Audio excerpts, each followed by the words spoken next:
नमस्कार दोस्तों, स्वागत है आप सभी लोगों का स्टडी ग्लोस पर।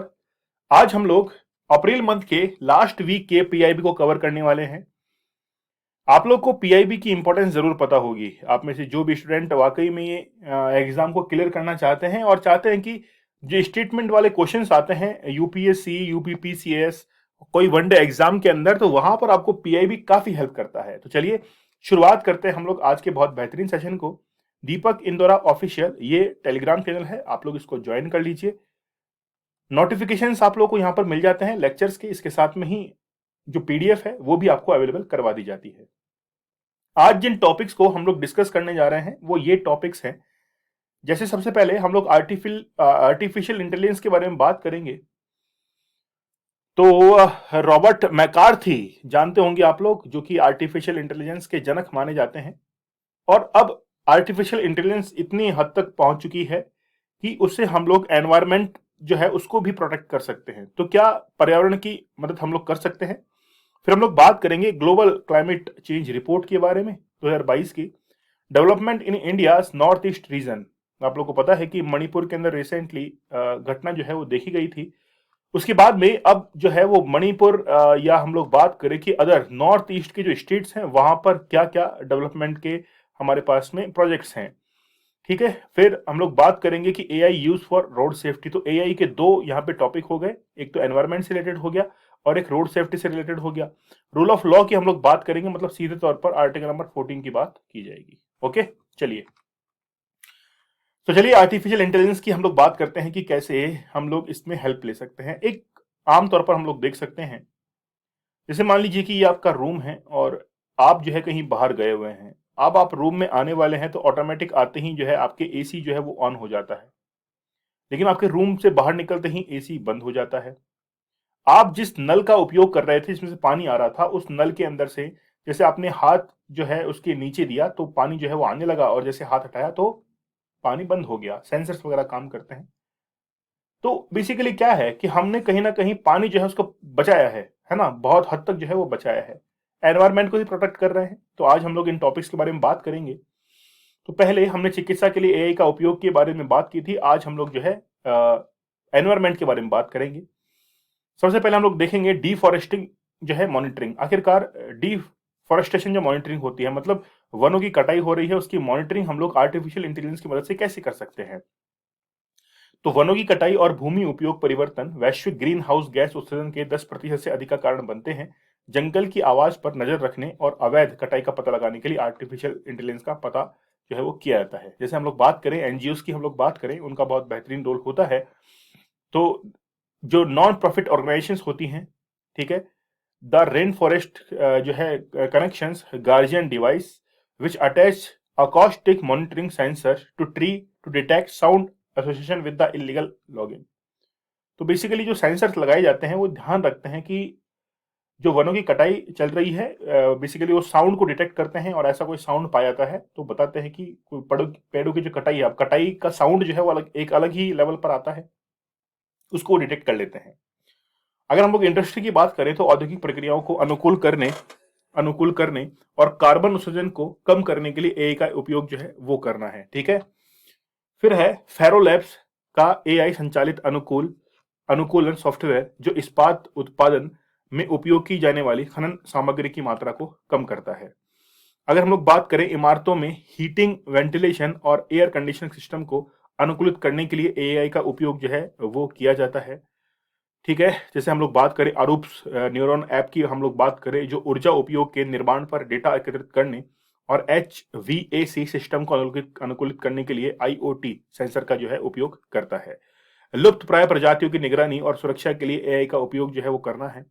ठीक है, जैसे अभी हम लोग बात कर रहे थे कुछ समय पहले, आप लोगों को मैंने एक लेक्चर भी जो है वो बताया था पाब्लो एस्कोबार के बारे में। तो गेंडों के लिए रॉक्सेस सेल टेक्नोलॉजी के एआई सक्षम जो है basically monitor their movements and alert authorities. तो इसको बेसिकली क्या किया जाता है, थ्रेट्स को यहाँ पर पूरी तरीके से जो है वो डिटेक्ट किया जाता है एआई के द्वारा।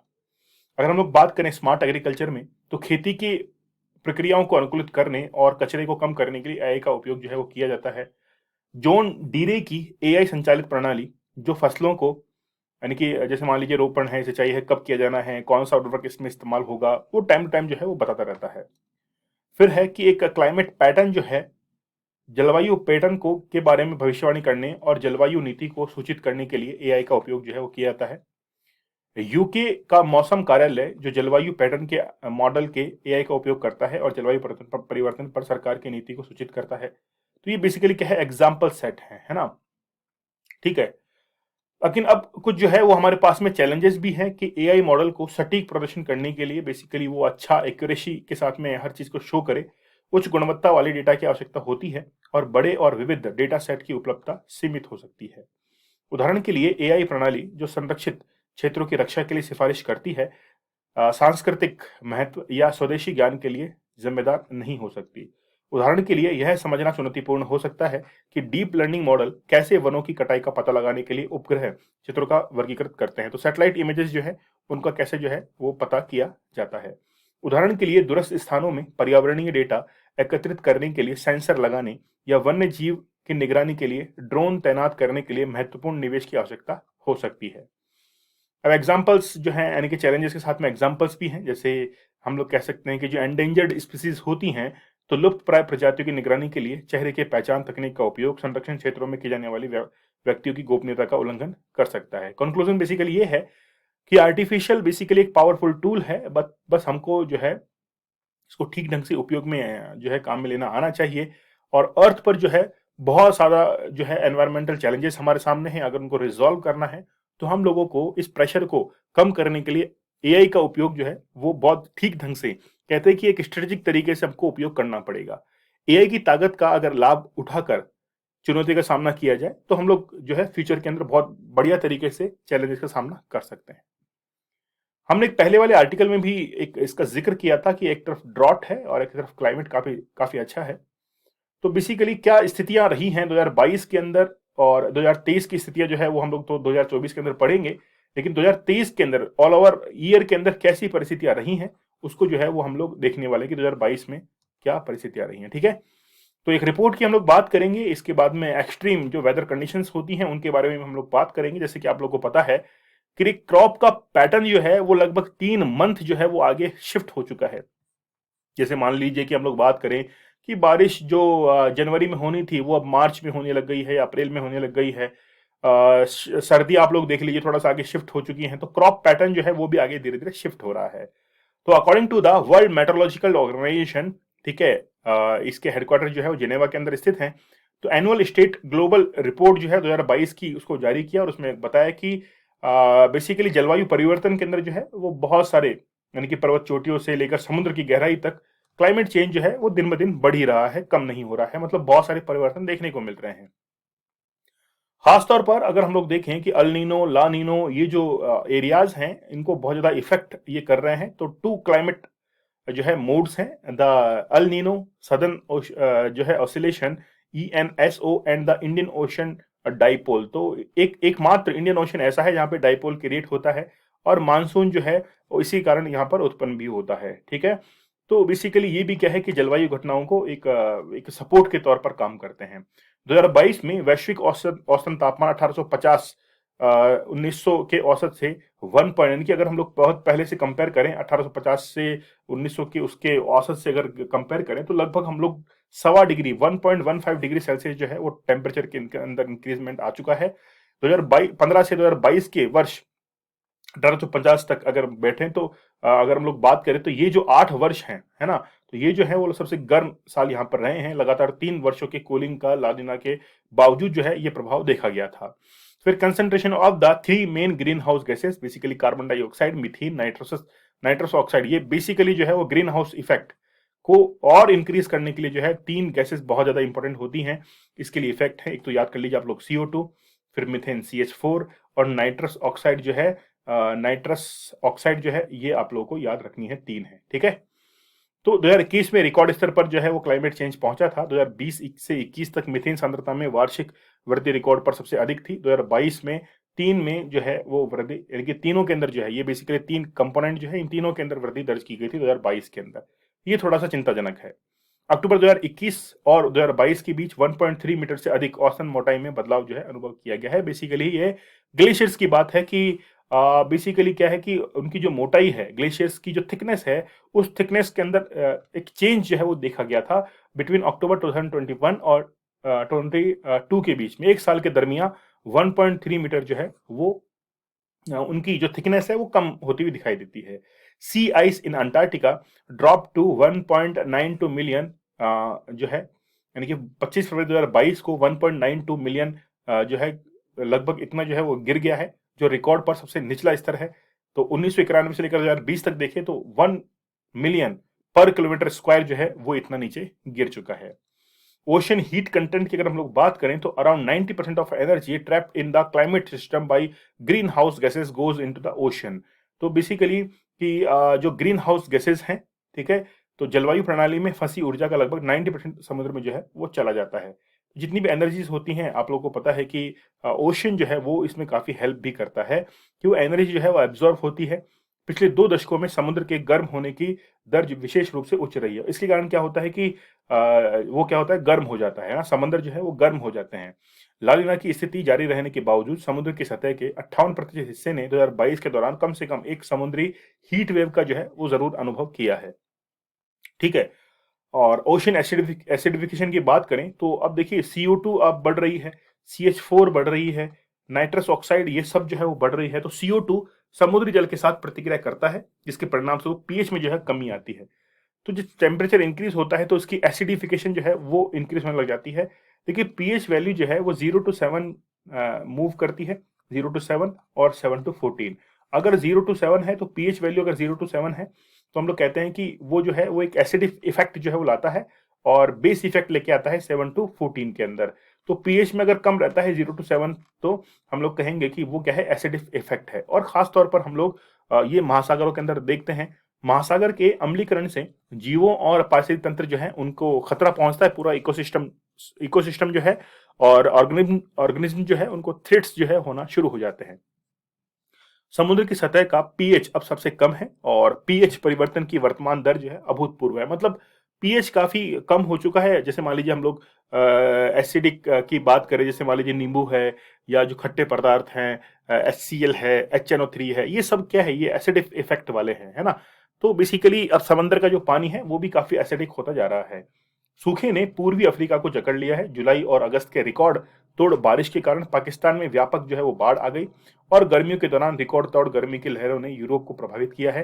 पिछले साल यूरोप में असामान्य गर्मी के कारण किसी भी अन्य चरम जलवायु घटना की तुलना में मृत्यु जो है वो 15,000 हुई है ना। तो अगर हम लोग ओशन अगर बात करें या फिर उनके ऑर्गेनिज्म की बात करें तो बहुत सारा जो है हम लोग परिवर्तन देखने को मिलता है। 2021 तक 2.3 बिलियन लोगों को खाद्य असुरक्षा का सामना करना पड़ा, जिनमें से 924 मिलियन लोगों को गंभीर खाद्य असुरक्षा का सामना करना पड़ा था। डिस्प्लेसमेंट की बात करें तो सोमालिया में लगभग 12 लाख लोग सूखे के जो है विपत्तिपूर्ण प्रभाव से आंतरिक रूप से प्रभावित हुए। तो सोमालिया इसका एक एग्जांपल है कि लगभग 1.2 मिलियन पीपल्स जो हैं वो इंटरनली डिस्प्लेस्ड हुए से ड्यू टू क्लाइमेट चेंज। ठीक है। तो global warming is causing the temperature zone to extend and climate change is also affect recurring events. तो बेसिकली हम लोग देखते हैं कि जलवायु परिवर्तन में जो है प्रकृति में बार बार बदलाव जो है होने वाली घटनाओं से प्रभावित होता है। अगर हम लोग इंडो स्पेसिफिक फाइंडिंग्स की अगर बात करें, प्रिडिक्शंस की बात करें, तो भारत में 2022 की प्री मानसून सीजन में हीट वेव के कारण फसल की पैदावार में गिरावट आई और कई जंगलों में आज आग जो है वो लगी और खासकर उत्तराखंड के अंदर आप लोग देखते हैं कि बहुत सारा जंगलों के अंदर जो है आग लगी थी, काबू पाना बड़ा मुश्किल हो जाता है। ठीक है। इसके बाद में यह भारत में गेहूं के निर्यात पर प्रतिबंध और चावल के निर्यात पर प्रतिबंध के साथ मिलकर देखिए बेसिकली क्या है कि गेहूं को हम लोग एक्सपोर्ट करना चाहते हैं, लेकिन मान लीजिए कि हमारी डोमेस्टिक जो कंजप्शन है वही अगर कंप्लीट नहीं हो पाएगी तो हम लोग एक्सपोर्ट एक्सपोर्ट जो है वो नहीं कर पाएंगे, सीधी सीधी बात है। तो बेसिकली क्या है कि अगर इसको एक्सपोर्ट करना है तो हमको पहले अपनी डोमेस्टिक जरूरतों को पूरा करना पड़ेगा। तो क्लाइमेट चेंज होने के कारण इतना प्रोडक्शन हो नहीं पाता है। भारतीय मानसून की शुरुआत पहले ही हुई थी और 2022 में वापसी सामान्य से बाद में हुई और जो है भारतीय उपमहाद्वीप का अधिकांश भाग औसत से अधिक जो है वो गीला था। मतलब वेटर जो है वो कंपेयर टू पहले से जो है काफी ज्यादा यहाँ पर बारिश वगैरह हुई थी। हीट वेव की स्थिति फरवरी में भी मौजूद थी, जो गर्मी का महीना भी नहीं था, है ना, हीट वेव जो है फरवरी के अंदर महसूस की गई। अब देखिए कि कितना ज्यादा क्लाइमेट के अंदर चेंज हो चुका है, सर्दियों के मौसम में जो है वो हीट वेव्स आ रही है, ठीक है। और मार्च जो है, मार्च में अपेक्षाकृत थोड़ी सी ठंडा जो है मिला। अभी आप एट प्रेजेंट देख लीजिए, बारिश का मौसम नहीं है लेकिन फिर भी बारिश हो रही है। क्लाइमेट चेंज का ये है। कुछ प्रेडिक्शंस हैं कि ला नीना जो है चरण समाप्त होने के साथ और अल नीनो के कुछ महीनों में आने के पूर्वानुमान के साथ यह वर्ष 2022 से अधिक गर्म होने का अनुमान जो है वो लगाया गया है। इंडियन मेट्रोलॉजिकल अगर डिपार्टमेंट की बात करें तो इस साल सामान्य मानसून की भविष्यवाणी की है, लेकिन अल नीनो के प्रभाव से यह आकांक्षा पैदा हुई कि बारिश कम हो सकती है, ठीक है। चलिए अब हम लोग जो नॉर्थ ईस्ट की स्टेट्स हैं उनके थोड़ा सा हम लोग विकास के बारे में बात करेंगे, क्योंकि आप लोग को पता है कि बहुत सारा डेवलपमेंट जो है इसके अंदर हुआ है। और आप लोग को पता है कि वंदे भारत जो ट्रेन है, जिसका नाम पहले ट्रेन 18 था, तो ये जो ट्रेन है अब ये क्या है, ये बेसिकली अब नॉर्थ ईस्ट के स्टेट्स में भी जो है उनको रन करना शुरू हो रहा है, ठीक है। चलिए बात करते हैं कि क्या वहां पे डेवलपमेंट हो रहे हैं। ये हमारे पॉइंट्स हैं कुछ जिनके बारे में हम लोग आगे बात करने वाले हैं, ठीक है। चलिए, तो भारत के 8 उत्तर पूर्वी राज्यों वाले क्षेत्र नाटकीय यानी कि बहुत गजब ड्रास्टिकली जो है वो चेंजेस यहाँ पर देखने को मिल रहे हैं, ठीक है। जैसे हम लोग बात करें सिक्किम की, तो सिक्किम बेसिकली एक चिकन नेक का एक पार्ट है। तो सिक्किम, मेघालय, अरुणाचल प्रदेश, आसाम है, नागालैंड है, मिजोरम है, त्रिपुरा है, मणिपुर है, ये बेसिकली क्या है, नॉर्थ ईस्ट स्टेट्स के अंदर हम लोग काउंट करते हैं। इसने कई सुरक्षा चुनौतियों को पार कर लिया है। और अब बेसिकली पहले तो क्या होता था कि इनकी जो भी इंटरनेशनल बाउंड्रीज यहाँ पर टच करती थी, खासतौर पर चाइना की, खासतौर पर म्यांमार की, बांग्लादेश की, तो ये डिस्टर्बिंग एरियाज के अंदर हमेशा काउंट रहते थे। लेकिन अब इन्होंने क्या किया कि due to fencing, due to registration, बहुत ऐसे जो है वो इंतजाम किए हैं, जिसके कारण अब इनको जो है वो इस पर ध्यान देने की जरूरत नहीं है। बहुत कम जो है हो चुका है। अब ये अपनी इकोनॉमिक ग्रोथ पर जो है वो ध्यान देते हैं। जापान भारत और बांग्लादेश दोनों के लिए एक महत्वपूर्ण विकास भागीदारी के रूप में उभरा है। तो बेसिकली हम लोग देखें कि जापान जो है उसने बहुत सारे प्रोजेक्ट्स के अंदर यहाँ पर इन्वेस्ट करना शुरू किया है। पूर्वोत्तर में लगभग पथ प्रदर्शक परिवर्तन लाने के लिए बांग्लादेश, भारत और जापान की तिकड़ी को करीब लाने की जरूरत है। तो जापान जो है इन्वेस्टर है, हम जो हैं वो वर्क करवाने वाले हैं, और बांग्लादेश जो है वो बेसिकली सपोर्ट करता है कि हाँ ठीक है, वर्क करवाइए, कोई दिक्कत नहीं। इस तरीके से तो ये ट्रायंगुलर जो है वो बनता है। विजन की अगर हम लोग बात करें तो 220 मिलियन की आबादी की सेवा करने वाले इस क्षेत्र के लिए एक हब और प्रमुख औद्योगिक गलियारा बनाने के लिए बांग्लादेश और पूर्वोत्तर के लिए दीर्घकालिक दृष्टि है। अगरतला, त्रिपुरा में एशियाई संगम द्वारा आयोजित तीसरे भारत जापान बौद्धिक संवाद ने विशेषज्ञ और नीति निर्माताओं की विकसित सोच का आकलन किया है। तो एस्कोन जो आप लोगों ने पहले न्यूज में पढ़ा होगा, जिसको हम लोग कहते हैं कि ये बेसिकली इंडिया और जापान के बीच में एक intellectual dialogue host by Asian जो है कॉन्फ्लुएंस। तो ये बेसिकली क्या है कि इंडिया और जापान के बीच में तीसरा एक संस्करण था, ठीक है, जो कि अगरतला के अंदर, त्रिपुरा के अंदर हुआ था। बांग्लादेश के दक्षिण पूर्वी तट पर मातर बारी डीप सी पोर्ट का निर्माण जापान की सहायता जो है वो किया जा रहा है।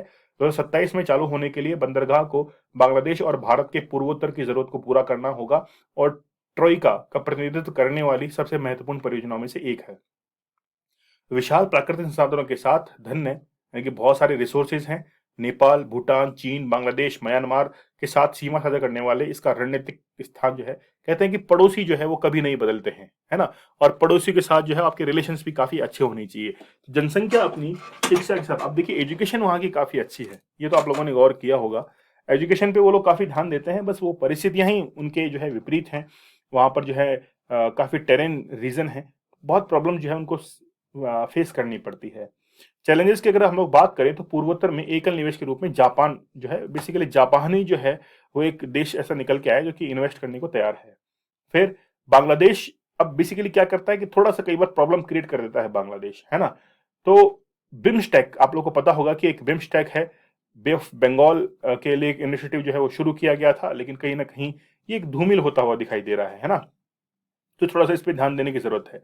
तो बेसिकली बांग्लादेश और पूर्वोत्तर में व्यापक कनेक्टिविटी और त्वरित औद्योगिकरण पर संयुक्त ध्यान नौकरी के अवसरों के साथ है। मतलब बेसिकली अगर वहां पे इंडस्ट्रियलाइजेशन होगा तो वहां पर जॉब्स जो हैं वो भी बहुत बेहतरीन तरीके से क्रिएट हो पाएंगे। उन क्षेत्रों में क्षेत्रीय औद्योगिक मूल्य जो है श्रृंखलाओं का निर्माण, जहां पूर्वोत्तर प्रतिस्पर्धात्मक लाभ वगैरह आनंद लेता है, यह सुनिश्चित करेगा कि नए संपर्क लिंक पूरी तरह से उपयोग और उत्पादक होंगे।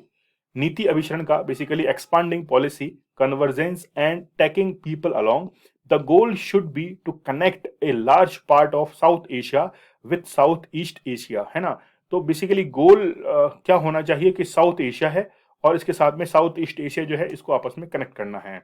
Also India can assist Bangladesh in becoming an integral part of the act east policy.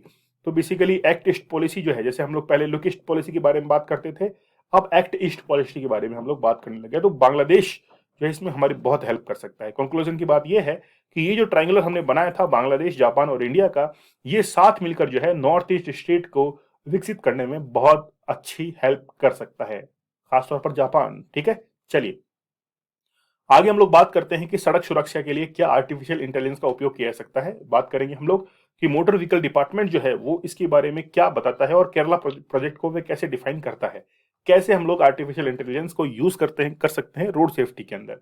तो केरल सरकार ने यातायात नियमों के उल्लंघन और सड़क दुर्घटनाओं का पता लगाने के लिए 726 एआई सक्षम निगरानी कैमरे जो हैं वो संचालित किए हैं। बेसिकली वो जो कैमरे हैं वो ऑटोमेटिक ऑटो कंट्रोल्ड पे हैं, वो पूरे के पूरे जो है उस सीन को कैप्चर करते हैं जहाँ पे कोई एक्सीडेंट वगैरह होते हैं, उसकी अलार्मिंग एक जो है इंफॉर्मेशन दी जाती है ना। बहुत सारे यहाँ पर जो है उसके बेनिफिट्स हुए हैं। तो सड़क परिवहन और राजमार्ग मंत्रालय भारत सरकार के अनुसार 2019 में भारत में 4.5 लाख के अधिक सड़क दुर्घटनाएं हुई, जिसके परिणाम स्वरूप 1.5 यानी कि ये लाख के अंदर की बात है, इतनी मौतें जो है वो हुई हैं भारत के अंदर। सड़क दुर्घटनाओं की कुल संख्या के मामले में केरल जो है वो 5वें स्थान पर है। यह राज्य में सड़क दुर्घटनाओं की संख्या को कम करने के सरकार के प्रयास का हिस्सा है। यातायात नियमों के उल्लंघन को रोकने और सड़क दुर्घटनाओं को कम करने के लिए कृत्रिम यानी कि आर्टिफिशियल इंटेलिजेंस है उसकी मदद ली जा रही है। सेंसर डाटा का विश्लेषण करने और वास्तविक समय में यानी कि इजीली जो है यानी कि बहुत तेज गति से कोई भी दुर्घटना वगैरह हो रही है तो उसकी बहुत जल्दी इंफॉर्मेशन जो है वो पहुंचाई जाती है। एआई एल्गोरिदम ड्राइवरों को पैदल चलने वालों, साइकिल चालकों और अन्य वाहनों जैसे संभावित खतरों के बीच सचेत जो है वो कर सकता है। मतलब ये भी बताता है कि जो भी कार वगैरह चला रहे हैं ये पैदल चलने वाले, साइकिल चलने वाले जो दूसरे व्हीकल्स हैं उसका भी जो है वो कैसे ध्यान रख सकते हैं, ये एक विजन है ना। फिर जैसे मान लीजिए हम लोग प्रिडिक्टिव एनालिटिक जो है वो भी कर सकते हैं कि ड्राइवर के व्यवहार, सड़क की स्थिति और मौसम पर डेटा का विश्लेषण करने वाले एआई एल्गोरिदम संभावित खतरों का अनुमान लगा सकते हैं और ड्राइवरों को चेतावनी या सुझाव दे सकते हैं। फिर आर्टिफिशियल इंटेलिजेंस का उपयोग यातायात के प्रवाह को अनुकूल, मतलब भीड़ भाड़ है वहां पर, जैसे आप लोग ये समझ लीजिए कि आप लोग घर से बाहर निकलते हैं, रेड लाइट्स आती हैं, भीड़ रहती है, तो उसको मैनेज करने के लिए आर्टिफिशियल इंटेलिजेंस का यूज किया जा रहा है ताकि दुर्घटनाएं जो है वो कम से कम हो सके। आर्टिफिशियल इंटेलिजेंस जो है एल्गोरिदम जो चालक के व्यवहार की निगरानी करते हैं कि मतलब कि वो थका हुआ है ना, कितनी खराब ड्राइविंग कर रहा है, तो ये सब जो है उसमें कैप्चर होता रहता है और बेसिकली उसको एक इंडिकेशन देता रहता है कि आप जो है वो ठीक ढंग से ड्राइव कीजिए। उसको कंट्रोल करने की बहुत सारी एडवाइस जो है वो देता रहता है ना। तो एक प्रोजेक्ट है जिसके बारे में हम लोग बात करेंगे, जो है आई रास्ते मतलब intelligent solution for road safety through technology and engineering. तो बेसिकली ये एक प्रोजेक्ट जो है वो नागपुर के अंदर चलाया गया था जो कि आइडेंटिफाई करेगा potential accident causing scenarios while driving A vehicle and alert drivers, है ना। तो आप लोग समझ पा रहे हैं। अब कंसर्न ये है कि आर्टिफिशियल इंटेलिजेंस को हम लोग यूज करें किसके अंदर, रोड सेफ्टी के अंदर। लेकिन इसका दूसरा सिक्के का दूसरा पहलू ये भी है, मैं हमेशा सिक्के के दूसरे पहलू के बारे में हमेशा बात करता हूं कि सिक्के का दूसरा पहलू ये है कि अब इससे जो है वो आपकी, अब जब वो आर्टिफिशियल इंटेलिजेंस पूरी आपकी डिटेलिंग वगैरह ले रहा है तो इसमें जो है आपका कहीं ना कहीं जो आपकी गोपनीयता है जो भी कुछ है वो इसमें कहीं ना कहीं लीक हो सकती है। ठीक है, ओके। और जैसे मान लीजिए कि आर्टिफिशियल इंटेलिजेंस ने कहीं ना कहीं डिटेक्ट कर लिया है और किसी पर जुर्माना वगैरह लगा दिया है, तो उसको कैसे हम लोग रिजॉल्व कर पाएंगे। तो गलत तरीके से दंड जो है उसका भागीदारी वो बन सकता है। इन चिंताओं को दूर करना और यह सुनिश्चित करना महत्वपूर्ण है कि व्यक्तियों के अधिकारों और सुरक्षा की रक्षा के लिए उपयुक्त सुरक्षा उपायों के साथ सड़क सुरक्षा के लिए एआई का उपयोग एक जिम्मेदार और नैतिक तरीके से किया जाता है। ठीक है, चलिए रूल ऑफ लॉ की हम लोग बात करेंगे और सीधे तौर पर हम लोग बात करेंगे आर्टिकल नंबर 14 की, अकॉर्डिंग टू इंडियन कॉन्स्टिट्यूशन। ठीक है, तो आर्टिकल नंबर 14 जो है इसको हम लोग बहुत अच्छे से इसके द्वारा क्लियर कर लेंगे। ठीक है, तो रूल ऑफ लॉ क्या होता है ना, और रूल बाई लॉ क्या होता है, ये दोनों हम लोग डिस्कस भी करने वाले हैं। उत्तर प्रदेश में हाल ही में घटनाओं को देखते हुए यह लेख कानून के शासन की अवधारणा को समझने की कोशिश करेगा। बेसिकली क्या है कि what is rule of law, क्या है कि कानून सबसे ऊपर है, कानून के समान जो है यानी कि कानून के समक्ष सभी लोग समान है, उससे कोई भी ऊपर नहीं है। और आर्टिकल नंबर 14 जो है वो लोगों को ये गारंटी देता है कि हाँ कानून के समक्ष सभी लोग बराबर होंगे, वो किसी भी कैटेगरी के क्यों ना हो। हाँ कुछ एक्सेप्शनल है, जैसे मान लीजिए राष्ट्रपति को हम लोग छोड़ देते हैं, राज्यपाल है या फिर जो फॉरेन एम्बेसी के लोग हैं उनको अगर छोड़ दें तो बाकी सभी के लिए जो है rule of law equality show करता है। राष्ट्रपति है, राज्यपाल है, ठीक है। तो बेसिकली बस उनको आप थोड़ा सा बाहर कर दीजिए और बाकी सबके लिए एक समान लागू है। जैसे राष्ट्रपति और राज्यपाल है तो उनके कार्यकाल के दौरान उनके ऊपर कोई भी आपराधिक मामला जो है वो नहीं चलाया जा सकता है, ठीक है। अगर सिविल कार्रवाई करनी है तो 2 महीने की पहले आपको नोटिस देना पड़ेगा, तभी आप राष्ट्रपति या राज्यपाल पर कार्रवाई कर सकते हैं। आप लोगों ने एक आर्टिकल पढ़ा होगा इंडियन कॉन्स्टिट्यूशन के अंदर, आर्टिकल 371, जो कि प्रिविलेजेस की बात करता है प्रेसिडेंट और गवर्नर को लेकर, ठीक है। अब देखिए डिफरेंस क्या है, कानून का शासन और कानून के द्वारा शासन, इन दोनों को आप लोगों को समझना पड़ेगा। तो कानून का शासन करता है कि यह सुनिश्चित करता है कि कानून सरकार सहित सभी के लिए समान रूप से लागू होता है, जबकि कानून द्वारा नियम कानून को उत्पीड़ित किए एक उपकरण के रूप में उपयोग करता है, ऐसा जो है बनाने की अनुमति देता है, जो न्याय संगत या निष्पक्ष नहीं हो सकता है ना। तो बेसिकली कानून तो ये कहता है कि कोई भी कानून से ऊपर नहीं है, सभी समान है। और फिर दूसरा, कानून के द्वारा मतलब कानून जब लागू हो जाता है तो उसके बाद की कंडीशन जो है रूल बाय लॉ के अंदर ये बताता है। अब देखिए, जैसे हम लोग बात करें अनुसंधान की, रिसर्च की बात करें, including those done by World Bank has show that stricter adherence to it is positively correlated to, यानी कि बेसिकली सकारात्मक रूप से जो है वो कोरिलेट इसके साथ में करता है। जैसे हायर इकोनॉमिक ग्रोथ की हम लोग बात करें, बेटर एजुकेशनल अटेनमेंट की हम लोग बात करें, या इंप्रूव्ड हेल्थ आउटकम्स की हम लोग बात करें, ग्रेटर पीस एंड स्टेबिलिटी की हम लोग बात करें, तो बेसिकली ये जो है रूल ऑफ लॉ की बात करता है, ठीक है। बेसिकली देखिए, आप लोगों ने आर्टिकल नंबर 14 जरूर पढ़ा होगा आई थिंक, तो वहां पर हम लोग बात करते हैं कि इक्वलिटी बिफोर लॉ और इक्वल प्रोटेक्शन ऑफ लॉ। तो इक्वलिटी बिफोर लॉ जो है वो एक इंग्लैंड से एक कंसेप्ट लिया गया है, और इक्वलिटी बिफोर लॉ जो कि यूएसए से लिया गया है ना। तो इसको हम लोग जो इंग्लैंड से लिया गया है, इक्वल इक्वल बिफोर लॉ, है ना, इक्वलिटी, ठीक है। तो वो कहां से लिया गया है, हमने इंग्लैंड से लिया गया, और एक नेगेटिव अप्रोच को शो करता है, ठीक है। और इक्वल प्रोटेक्शन ऑफ लॉ ये बेसिकली पॉजिटिविटी को एक शो करता है, ये आप लोग जरूर ध्यान रखना। तो कानून का शासन अब सभी सभ्य समाजों का स्वीकृत मानदंड है, और हर जगह इसे व्यक्ति की स्वतंत्रता के साथ पहचाना जाता है। देशों को सामाजिक आर्थिक के साथ अपने नागरिकों के समग्र कल्याण के लिए इसे बढ़ावा देना चाहिए। चलिए, लेक्चर आप लोग कैसा लगा मुझे आप लोग कमेंट सेक्शन में जरूर बताइएगा। आप लोग मुझे ज्वाइन कर सकते हैं दीपक इंदिरा ऑफिशियल टेलीग्राम चैनल पर। यहाँ पर लेक्चर की पीडीएफ आप लोग को मिल जाती है, और लेक्चर्स के नोटिफिकेशंस भी आप लोग को मिल जाते हैं। स्टडी ग्लोस आप लोगों के लिए बहुत ही बेहतरीन कंटेंट लेकर आता है, नॉलेज इज पावर, ये हमारी टैगलाइन है। तो चलिए, चैनल को आप लोग सब्सक्राइब करना मत भूलिए, शेयर जरूर कर दीजिएगा, ठीक है। आप में से बहुत सारे स्टूडेंट्स या फिर व्यूअर्स ऐसे हैं जो कि सब्सक्राइब नहीं कर रहे हैं, पता नहीं रीजन क्या है। आप जल्दी से एक बार सब्सक्राइब जरूर कर दीजिए, ठीक है। चलिए, तो मिलते हैं हम लोग नेक्स्ट सेशन में, तब तक के लिए धन्यवाद, थैंक यू, जय हिंद।